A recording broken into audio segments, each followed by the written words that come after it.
Hi friends, అందరికీ నమస్తే. మనం మామూలుగా మన ఇళ్ళలోని వాటర్ ప్యూరిఫైయర్ యొక్క ఫిల్టర్‌ని చేంజ్ చేసుకోవాలంటే సర్వీస్ ఇంజినీర్ సహాయం తీసుకుంటున్నాం. వాళ్ళకు సర్వీస్ చార్జెస్ అవన్నీ కలిపి ఎంత ఏమనేది తెలియకుండా మనం అమౌంట్ పే చేస్తున్నాం. కానీ అతి తక్కువ ఖర్చుతో మన వాటర్ ప్యూరిఫైయర్‌ని ఎవరి హెల్ప్ లేకుండా మన వాటర్ ప్యూరిఫైయర్ యొక్క ఫిల్టర్‌ను మనం చేంజ్ చేసుకోవచ్చు. అది ఎలాగో ఈ వీడియోలో చూద్దాం. ముందుగా మన వాటర్ ప్యూరిఫైయర్ వాటర్ టేస్ట్ మారినట్టు అనిపిస్తే మనం ఫస్ట్ స్పన్ ఫిల్టర్ క్యాట్రిడ్జ్ అనేది చెక్ చేసుకోవాలి.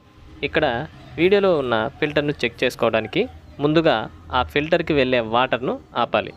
ఆ తర్వాత పైప్ను తీసేటప్పుడు అక్కడ ఉన్న లాక్స్ను బ్యాక్ వైపుకు లాగి పైప్ను రిమూవ్ చేయాలి. అదేవిధంగా ఫిల్టర్ నుంచి వాటర్ ప్యూరిఫైయర్కు వెళ్ళే పైప్ లైన్ను కూడా ఇదే విధంగా ఓపెన్ చేయాలి.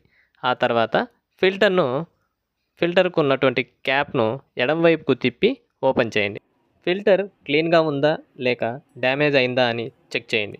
మీ ఫిల్టర్ డ్యామేజ్ కానీ లేక పూర్తిగా కలర్ చేంజ్ అయినట్లు అనిపిస్తే మీరు స్పన్ ఫిల్టర్ను చేంజ్ చేయండి. ఈ ఫిల్టర్ను క్లీన్ చేయడానికి సోప్ను యూస్ చేయకండి.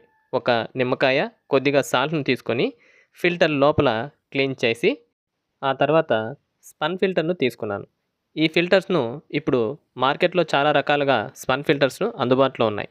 అయితే మా ఊరిలో మాకు అందుబాటులో ఉన్న ఫిల్టర్ను తీసుకున్నాను.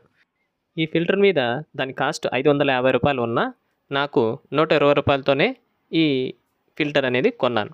దీంతోపాటు ఈడ వీడియోలో చూపిన బాల్స్ను ₹100కు 5 బాల్స్ను కొన్నాను. మొత్తం నాకు ₹220 ఖర్చు అయ్యాయి. ఈ స్పన్ ఫిల్టర్ను వీడియోలో చూపినట్లు పెట్టి నేను తీసుకున్న బాల్స్ను అందులో ఒక్కొక్కటిగా వేసి ఫిల్టర్ పైన ఉన్న క్యాప్ను క్లోజ్ చేసి స్టార్టింగ్లో మనం పైప్ని ఎలా రిమూవ్ చేసామో అదే విధంగా ఇప్పుడు కనెక్ట్ చేసుకొని వాటర్ ప్యూరిఫైయర్ యొక్క ఫిల్టర్ను చేంజ్ చేసుకోవచ్చు. ఇదే పని సర్వీస్ ఇంజనీర్ వచ్చినట్లయితే అతని సర్వీస్ ఛార్జెస్ అలాగే ఫిల్టర్ కాస్ట్లు బాల్స్ అన్నీ కలిపి ₹500 నుంచి ₹1000 లోపు మనకు తీసుకోవచ్చు. సో ఈ వీడియోలో మీకు కంటెంట్ నచ్చినట్లయితే వీడియోని లైక్ అండ్ షేర్ చేయండి. అలాగే మన ఛానల్ను సబ్స్క్రైబ్ చేసుకోండి. Thank you for watching. జై హింద్.